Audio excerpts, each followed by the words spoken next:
Before we begin tonight's story, take a deep breath and settle in. If you enjoy gentle journeys through time, memory, and dream, please like, subscribe, and leave a quiet footprint in the comments. Tell us, where in the world are you listening from, and what time is it there right now? You might not be alone. Someone else may be dreaming beside you. Now, close your eyes and let the echoes begin. The morning arrives not with the joy of birdsong or the warmth of a sunbeam, but with a pale ashen hush. The world is still gray, wrapped in a leaden mist that swathes the narrow rooftops and crooked chimneys like a burial shroud. In a cramped attic room, tucked beneath the eaves of a soot-stained tenement, our narrator stirs. A child, no older than 7 or 8 summers, rubs sleep from his eyes with hands that are calloused despite their size. The rafters above him creak with the weight of the damp morning, and a thin draft sneaks through the cracked panes of the single window, chilling the marrow. He wraps himself tighter in the scratchy blanket, his only comfort against the cold. His clothing, if it can be called that, lies in a crumpled heap near his straw-stuffed pallet, a threadbare shirt, too short at the wrists, a pair of breeches smeared black, and a ragged neckerchief that once belonged to someone long dead. There is no changing of garments. Chimney boys were issued but a single set of clothes, meant to last through months of crawling and soot. Bathing was a weekly affair, if that, and only when the master deemed it necessary, usually more for the sake of appearances than hygiene. His face is streaked with ash and dreams. There is a cracked basin in the corner, filled with yesterday's water, and he cups it in his hands to splash his face. The water is bitterly cold and tastes faintly of coal dust. He wipes his cheeks with a sleeve already black with grime. Cleanliness is a luxury not afforded to him. What matters is that he is ready, boots pulled on, rope tied about his waist, and cap in hand. His master, a wiry man with a smoker's cough and eyes like flint, calls from below. The boy scrambles down the ladder, not daring to make the man wait. The master is already buckling his coffer of tools, brushes of stiff bristle, long rods, bundles of cloth, and scrapers that gleam faintly in the morning gloom. The rope harness, worn smooth by sweat and soot, lies coiled at his feet like a snake. Together they step into the street. It is still before dawn. Gas lamps sputter dimly in the mist, their glow like candlelight behind fogged glass. Horse hooves echo far off, muffled by the wet cobbles. The boy coughs. It is a rattling cough, habitual now. He is used to the taste of soot in his mouth, to the grime that settles in his teeth, the sting in his eyes, the way his chest tightens after every climb. They walk briskly through the labyrinth of back alleys and alleyways, past vendors setting up their stalls, past dogs rooting through refuse. The city still sleeps, but the chimneys do not. Fires burn late into the night and early into the day in the houses of London's middle and upper classes, and every day the residue of their warmth must be scrubbed clean by hands small enough to reach. As they approach the first house, the boy glances upward. The chimney stack is tall and narrow, barely a foot wide. He has climbed such structures before, worming his way through shafts barely big enough to breathe in, let alone move. He is trained, in the crude way boys like him are trained, not with kindness or method, but with threats, beatings, and the promise of no supper. He was not born into this trade, no one is. He was given into it. Perhaps he came from a parish orphanage, perhaps sold by a starving mother who saw no other option. Many such boys are bound to a master sweep by indenture, a cruel euphemism for what is, in essence, child slavery. In exchange for labor, the master provides scant food, a roof, and rough instruction in the trade. There is no wage, no schooling, no future promised, only soot. The boy shivers and clutches his brush, carved from birch twigs bound in copper wire. He hums under his breath to calm his nerves, a nursery rhyme from a life before soot and fear, or perhaps one invented from scraps of melody heard on the street. He knows by now to keep still and wait until the master gives the nod. He will soon be tied by the rope and hoisted onto the roof. Then, with barely enough light to see, he will crawl headfirst into the blackness, inching his way downward, feeling for blockages, scraping the flue clean, bracing his bare knees and elbows against brick scorched by fire. He does not cry, not anymore. Tears are of no use in the darkness of a chimney. As he waits, a phrase drifts through his memory. So your chimneys I sweep, and in soot I sleep. the words of William Blake, who decades ago captured the grim poetry of this life. The child may not know the poet's name, but he knows the verse, or something like it. Other boys have whispered it in broken tones after long climbs, or in moments of silence before sleep. He does not dwell on these thoughts long. The day is beginning. There are many chimneys to sweep, many homes to visit, many shafts to descend. And so, in the gray hush of morning, he prepares to climb. Not toward the sky, but into the lungs of the city. It is time. The master grunts, jerks his chin, and the boy nods wordlessly. No need for instruction, they've done this too many times. He ties the rope around his waist, double knotted, the coarse hemp biting into his narrow hips. With practiced motion, the master heaves him onto the rooftop, and from there, the boy peers down into the gaping mouth of the chimney, a black maw that exhales cold soot and the faint scent of last night's coal fire. He kneels. The tiles are slick with early dew, but he doesn't pause. His job is not to think. Thinking slows the hands, and hesitation breeds mistakes. And in his line of work, a mistake could mean death. The master feeds him the brush and rod, and he begins the descent. The flue is tight, perhaps 9 inches across. The boy slips in feet first, then begins to maneuver into a crouch, hugging his knees in toward his chest and allowing gravity to pull him slowly down, inch by inch. His breath quickens, the world narrows, darkness thickens like tar. Inside, the air is sharp with old smoke and warm ash. It clings to his lashes, clogs his nose, and settles inside his throat like powder. He wriggles lower, bracing himself with elbows and knees. His shirt rides up, exposing skin rubbed raw from past descents. This chimney is narrower than most. The bricks scrape against him, rough and chipped. Some are loose, protruding at odd angles, scars of decades of burning. The boy starts to cough. It's a dry cough, a rattle that won't clear, but he knows better than to stop. If he gets stuck, panic will only make it worse. Somewhere in the back of his mind, he hears another boy's tale, of a climber in Shoreditch who got caught between 2 flues and suffocated, his body only discovered 3 days later when the housewife noticed the smell. But such stories, though true, must be buried deep. He pushes them aside and focuses on the task at hand. The brush helps. He feeds it ahead of him, then pulls it back with a twist, dislodging clumps of soot that fall below with a soft, crumbling patter. His breath comes harder now. His limbs ache. He pauses not to rest, but to listen. Is there a blockage? A nest? A buildup of hardened creosote? His fingers explore blindly, touching surfaces slippery with carbon and ash. As he works, his mind begins to drift, not away from the chimney, for that would be deadly, but inward, toward memory. A whisper of before. He remembers a field, or was it a park? Something green, the smell of grass, of bread baking in a distant kitchen. A song sung by someone. His mother? A woman with tired eyes and a soft voice. It is a dangerous memory because it tugs at the edges of hope. And hope is heavy, a thing that drags the soul down when you need it to rise. So instead, he hums again. A different tune this time, something mournful and strange. Perhaps he made it up, or perhaps it is the chimney itself that sings to him, echoing back the lost voices of those who climbed before. He emerges. At last, the boy reaches the base of the flue. He kicks loose the last of the soot, coughs violently, and braces for a moment against the brick. The hearth below is dark, unused. No fire burns there now. He is grateful for that. Others have not been so lucky. Stories circulate among chimney sweeps. Boys scorched alive when the householder forgot they were inside. Burnt knees, collapsed lungs, scars that never healed. He crawls out of the hearth like a specter, streaked in black, soot clinging to every inch of skin and cloth. The lady of the house gasps. She always does. She turns away, muttering to her maid. Some look at him like a rat. Some offer a coin or crust. Most ignore him. A boy, after all, is not a person in these homes. He is a function, a necessity, a smear on the floor. The master waits outside, leaning against the wall, pipe already lit. Done, he rasps. The boy nods. They move on. Another chimney awaits. Lingering thoughts in the darkness. As they walk, the boy wonders, what becomes of those who stop climbing?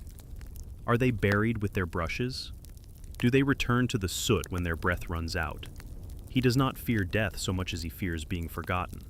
He wants to be remembered, not as a boy in soot, but as someone who saw the city from the inside out, who walked among the ghosts that live in chimneys and lived to whisper of it. But that is a dream. And dreams are soft things, easily broken on brick and stone. The afternoon sun begins to stretch long fingers across the crooked rooftops of London. The city, once gray and dripping with morning fog, now glows in a golden haze, smoke, soot, and sunlight mixing like pigments on the palette of an unseen painter. The boy walks behind his master with leaden limbs and ash-crusted hair, his fingers blackened and trembling slightly from the effort of the day's climbs. But inside him, somewhere quiet, somewhere deep, a flicker of thought stirs, not just thought but awareness, a whisper growing louder with each step. What am I, truly, and who decided that? A thought begins to burn. He has learned to move silently through rich homes, drawing rooms with marble fireplaces, bedrooms with velvet chairs, painted portraits of people who never had to crawl inside walls. But today, something catches him, something in one of those grand rooms. It is a book, left open on a windowsill, fluttering slightly in the breeze. He can't read well, barely at all, but the shape of the page holds power. The ink, the lines, the importance it radiates, and the image on the opposite leaf, a globe, the world spun wide in color and curved names. He stares at it, heart pounding, not in fear but need. India, it says, Africa, Australia, Oceania. He mouths the words, shaping them like spells. These places are real. They exist beyond the soot, beyond the chimney. He's heard older boys talk about them, but always as fairy tales. And yet, here they are, pressed into a book, tethered to truth. The chimney as a tunnel between worlds. That night, lying curled on a sack of old cloth in the attic, he begins to imagine. What if the chimney was more than a chute for soot?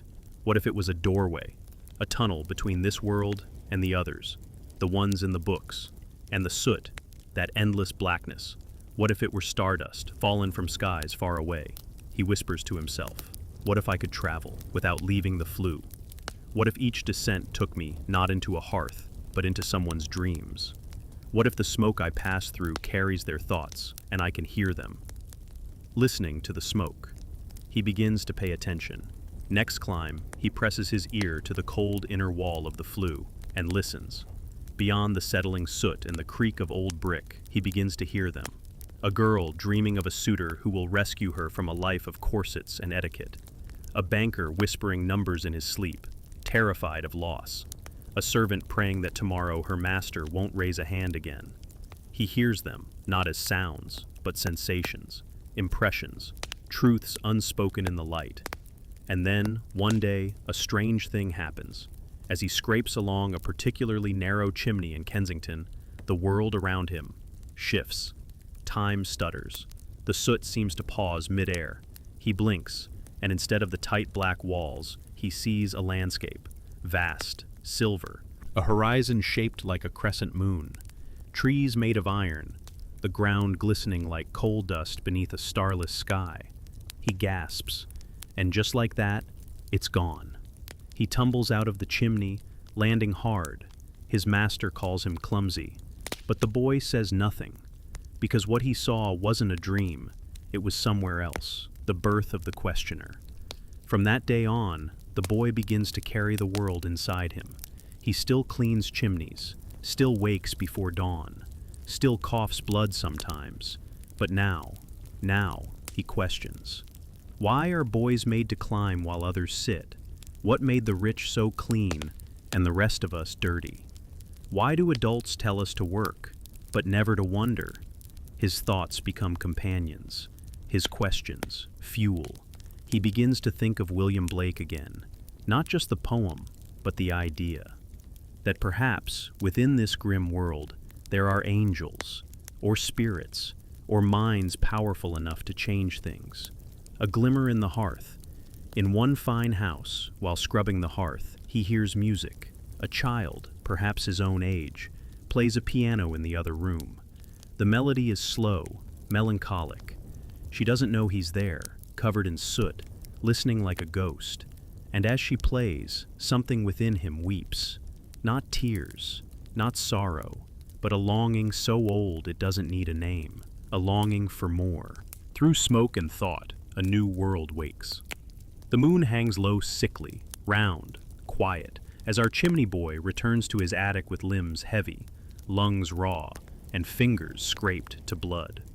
But sleep no longer comes quickly. His mind is restless, curious, and deeply awake. The attic is cold and damp, but tonight it's also alive. Shadows dance along the walls. The cracks in the timber shift like runes. The chimney, that ever-present silent maw, looms not as a prison, but as a portal. The soot that once felt like decay now seems laced with memory. He realizes each chimney, each hearth, is a vessel of emotion, a collector of sighs, secrets, suffering. And he, a boy of small hands and open mind, is becoming something more than a sweeper. He is becoming a listener of thought, a traveler through pain, a dreamer shaped by ashes. The smoke realms, where thought becomes terrain. One cold morning, climbing into the flue of an ancient estate long abandoned, he vanishes, not from the world, exactly, but from its grip. He emerges not in a drawing room, but in a place made entirely of memory smoke, swirling cities of half-finished thoughts, cobbled streets built from emotional residue, towers that dissolve when touched, rebuilt each time by the force of unspoken dreams. Here, the air tastes of copper and roses. Time is not linear. He meets echoes of other children, other lives, even his own future self whispering riddles into the wind. These smoke realms are different from mere imagination. They are built from emotional gravity. A room made entirely of forgotten lullabies, a tower formed from the regrets of fathers who struck their sons, a bridge constructed from the whispered hopes of street girls and pickpockets. Each place is alive with feeling. Each corner reflects real Victorian minds, minds trapped by social hierarchy, starvation, religion, industrial cruelty, and fleeting kindness. He walks these places not as an intruder, but as a natural-born cartographer of thought, meeting the others. In a realm formed from the coal-black fear of orphans, he meets others like him. They have different accents, different eyes, but the same soot in their lungs, the same ache behind their silence. A girl who once worked in a match factory now leaves glowing footprints in the air. A boy who drowned in the Thames now whispers directions to those lost in grief. Together, they call themselves the Kindled, because they were once choked by smoke, but now carry flame. He becomes their scribe, recording what cannot be recorded in the waking world. Crossing back. Each time he returns to the waking world, he brings something with him. A moment of courage whispered to another street boy. A vision that startles a tired mother to finally hide her baby from a cruel master. Now the candle sputters low, its halo barely touching the timbered beams above. The hearth has long gone cold, and silence folds over the attic like an old woolen shawl.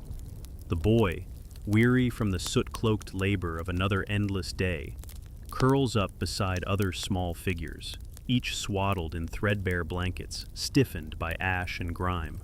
The straw beneath them rustles with every tired shift, yet none complain. Speech has long surrendered to sleep. The roof above creaks with the occasional groan of old wood, and when it rains, as it does now, the water seeps through cracked tiles in slow, silver threads.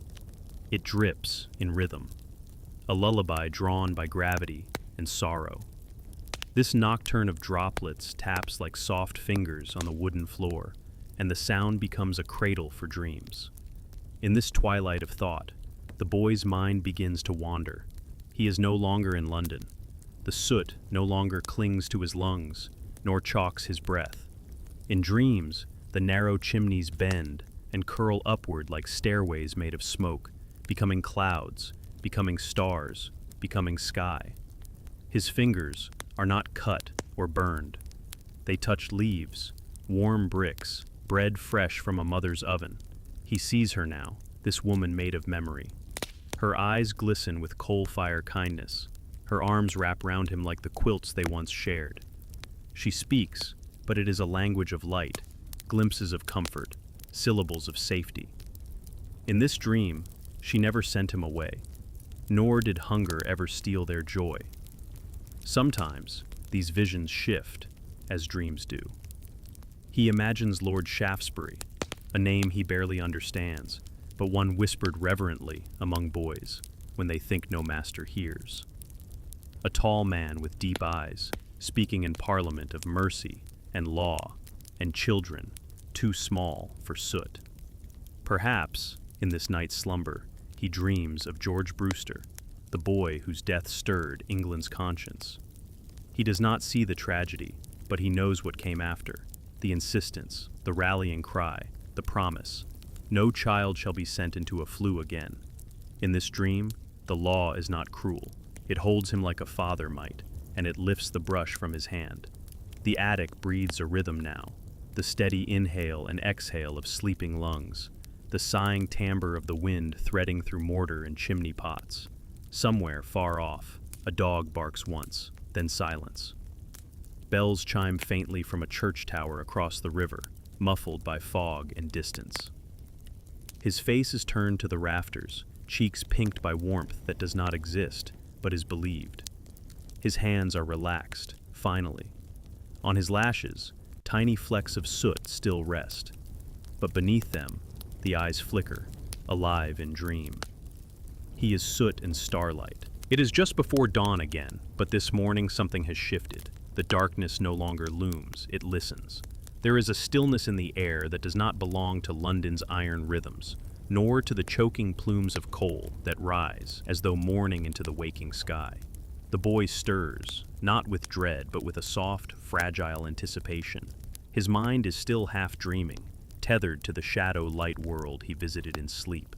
He sits upright, slowly. His breath fogs the cold air, and in that breath, he sees not the dirt and ash, but a shape, a sign. He doesn't know why, but it comforts him. The others still sleep, bundled and quiet, scattered like fallen birds across the attic floor. He watches them for a moment. These are not just boys. These are stories, songs that haven't been sung, eyes that carry oceans, hands that have never held a toy, but know how to tie knots, scrub soot, and disappear into bricks. He tiptoes toward the crooked pane of glass, cracked at its edge, dusted by frost. Below, London is stirring in a dream of its own. A milk cart turns the corner. A figure hurries under the gas lamp's flicker. Somewhere, a baker opens his oven. Somewhere, a letter is written that will change everything. The master's voice does not call him today. The master is ill, or perhaps gone. The boy doesn't yet know, but something in his marrow senses a pause in the clockwork. The old pattern has stuttered. He dresses himself quietly. The same soot-hardened shirt, the same boots one size too small. But today he walks slower. Down the wooden steps, past the door that creaks like a groaning lung, into the street where smoke curls from chimneys not yet brushed. He turns left, not the usual right.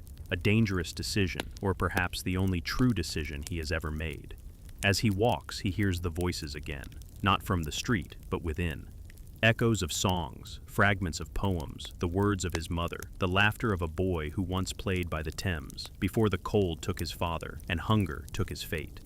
The city begins to speak to him. Its cobblestones remember. Its soot carries names. He hears them: Tom, Jonah, Ned, George. Whispers carried in the crevices of brick, in the sighs of flues. He is part of them. He always was. Then, ahead, he sees the factory wall, a great slate of red brick. On it, someone has chalked a sentence. It's messy, smeared by rain, but still legible. We are the ones who climb, but we shall not fall forever.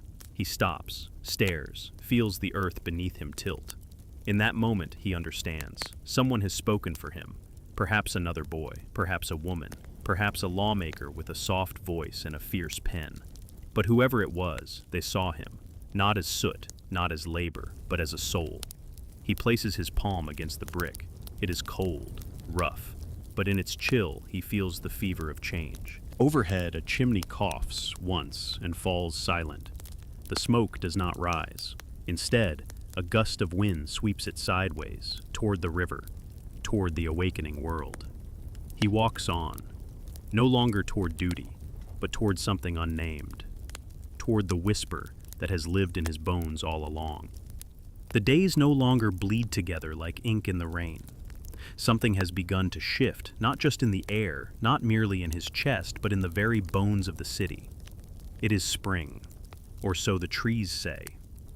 The boy has watched them bloom with a disbelief he doesn't speak aloud. White buds, clean petals, how dare they be so soft, so open, in a world of coal and coughing?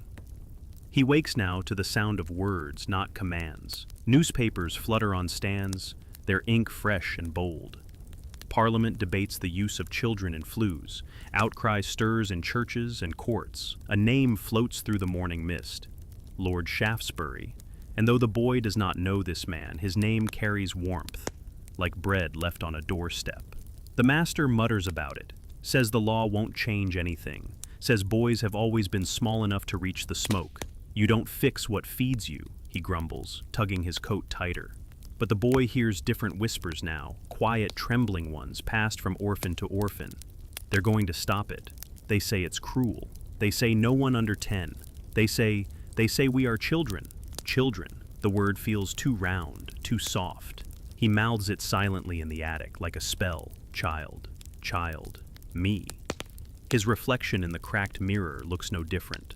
Hollowed cheeks, blackened fingernails, ribs like the spines of books. And yet, something in his eyes looks back now. One morning, a lady comes. Pale gloves, silver brooch, hair pinned like porcelain. She speaks to the master. He scoffs.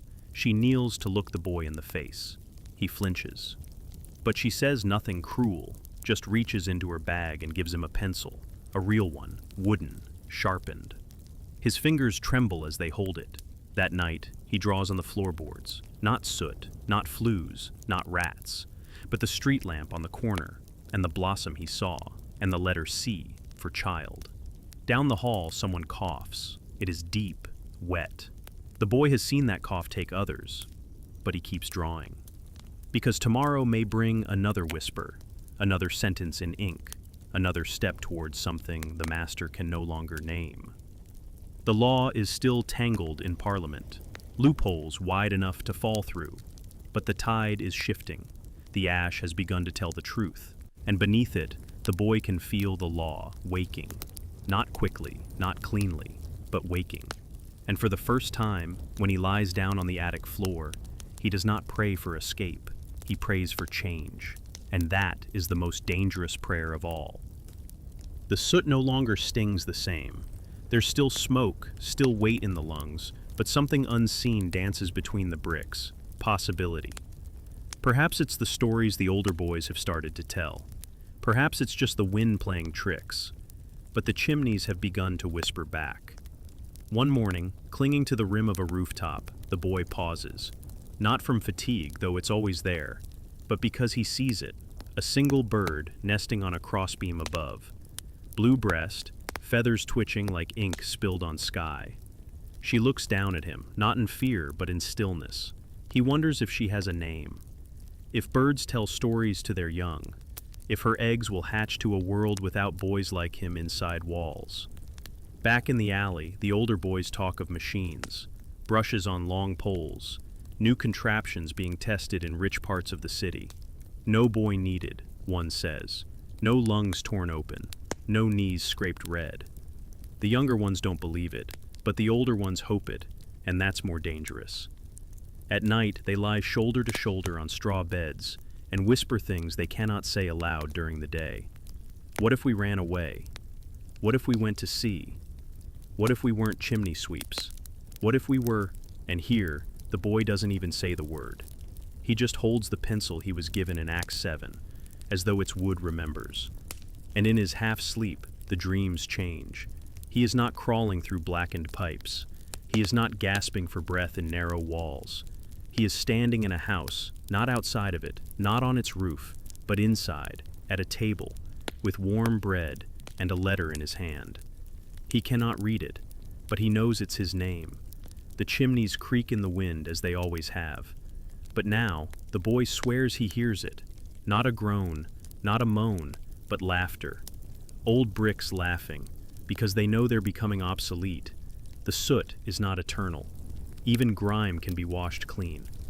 And the chimneys, perhaps even they, dream of rest. In the pale gray of dawn, as the master mutters and the boots are laced, the boy lingers by the window a moment longer. He sees a girl across the way, in a white apron, tying ribbons on loaves of bread. She does not look up. She does not need to. In his chest, something old breaks, and something young begins. The city is louder now, not with soot and steel, but with voices. In taverns and courtrooms, in sermons and schoolyards, the people speak. About children, about work, about what is right. The word abolition drifts through the coal-thick air, not just for slavery abroad, but for the slavery that climbs through England's chimneys. The boy doesn't understand every word, but he understands tone, and the tone has changed. The tone no longer says, "This is the way it is." It now asks, "Why?" One morning they don't go sweeping. The master says nothing at first. He sits in the corner, coat unbuttoned, eyes lost in a bottle of gin. Outside, horses pass. The bakery opens.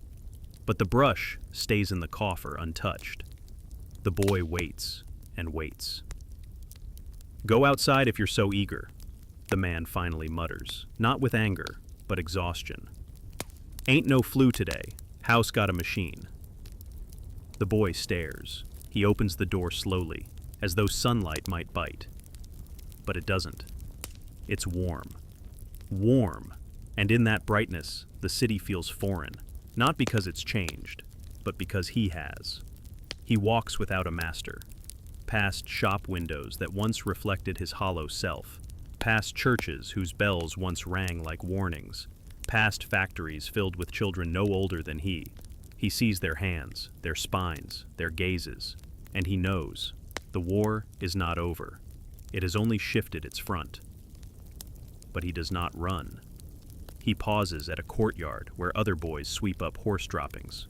One is singing, another is laughing, not mocking, not mad, but laughing like a child who has tasted something sweet.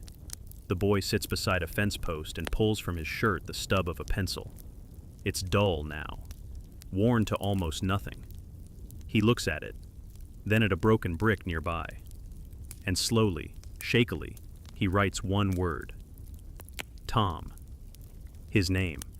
Not soot, not silence, not servitude, just Tom. He thinks of Blake's poem again. The dark coffins, the angel with the key. And for the first time, he realizes he's not inside the poem anymore.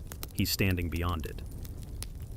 The ash is settling, slowly, like snow. And in the quiet, a thought begins to form. Not just a dream, but a decision. To speak, to write, to remember. Years have passed. The soot has long been scrubbed from the walls of the city, though it still clings faintly to memory. Streets once choked with smoke now echo with laughter, with footsteps of children running freely, not for work but for play. The chimneys remain, but only as ornaments, relics, hollow towers no longer filled with ash or cries. Their bricks are softened by time, vines crawling where fire once breathed. The old rooftops are visited only by birds and dreams. And Tom? Tom became a man. He never returned to the soot, not once. Instead, he worked in a printing shop, then as a porter. He learned letters slowly, tracing each one like a remembered scar. He never went to school, but his mind stayed open, sharp and wide like the sky he once saw only from rooftops. One day, in a small church hall, he stood before a gathering of townsfolk. His hands shook as he held the paper, ink blotted and trembling. But when he spoke, his voice was firm, not loud, not theatrical, just true. He told them of boys who had names like coal and eyes like fog, of walls that squeezed the breath from lungs, of songs hummed in darkness, of kindnesses so small they lived forever.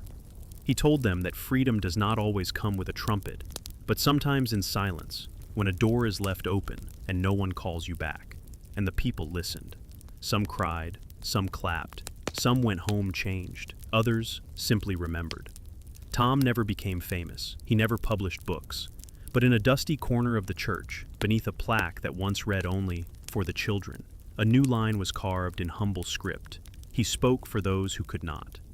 The world does not always reward its quiet heroes, but it remembers them. Now, as the stars hang low above a city that breathes easier, and the wind whistles gently down chimney stacks long grown cold, a boy's voice can still be heard if you listen close, soft, poetic, and echoing through time. I was here. I climbed. I fell. I rose. I lived. The soot is gone, but the story remains. In the waning of his years, Tom takes to wandering, not out of aimlessness, but to revisit the cobbled arteries of the city that once held him captive. His hands now rough with age, not soot. His back still crooked from early climbs, yet upright with dignity. The streets no longer threaten. They greet him. The old markets call his name. The baker hands him bread without charge. The milk boy offers him a tip of the cap. But he is not content to fade away into memory. He has seen too much, felt too much. So Tom writes, not for profit, not for praise, but to capture what history would rather forget. His words are not elegant, but they are honest. And honesty has a strange way of echoing deeper than eloquence. There were boys with no names but the nicknames of filth. There were hands too small for brushes, and hearts too big for the silence. He binds his papers with twine and donates them to the local parish. A quiet woman who reads to orphans discovers them there one evening. She weeps between the lines. Then she reads them aloud. The children sit cross-legged on the cold stone floor, eyes wide. They do not understand every sorrow, but they understand truth, and it holds them still. Tom listens through the window. He does not interrupt. He smiles, tucks his cap, and turns away, his breath visible in the winter air. He walks slowly home, and the stars above seem somehow familiar, as though once, long ago, he had reached for them from a rooftop, smeared in soot. Tom dies in his sleep. No riches, no fanfare, just peace. He is buried in a modest plot, beneath an ash tree whose roots twist gently like rope, the same kind of rope once used to hoist him into the mouths of chimneys. But now the rope is part of the earth. On his gravestone are few words. Thomas, once a sweep, always a voice. Generations pass, the flues crumble, the soot is studied in museums. Tour guides speak of the era of child sweeps, with shivers in their tone. Historians write articles, artists paint portraits, and every so often, a poet, somewhere in a quiet room, borrows from Tom's pain to build verse of their own. One day, a young boy visits the grave, not out of duty, but curiosity. He kneels and traces the carved name with his finger. His grandmother says the man buried here once cleaned chimneys with his whole little body. The boy frowns. Was he punished? No, she says softly. He survived, and he taught the world to do better. Above them, a bird flies into the blue. The church bell tolls, and in the open sky, sootless, boundless, eternal, there are no flues. Only freedom, only air, only story. The end.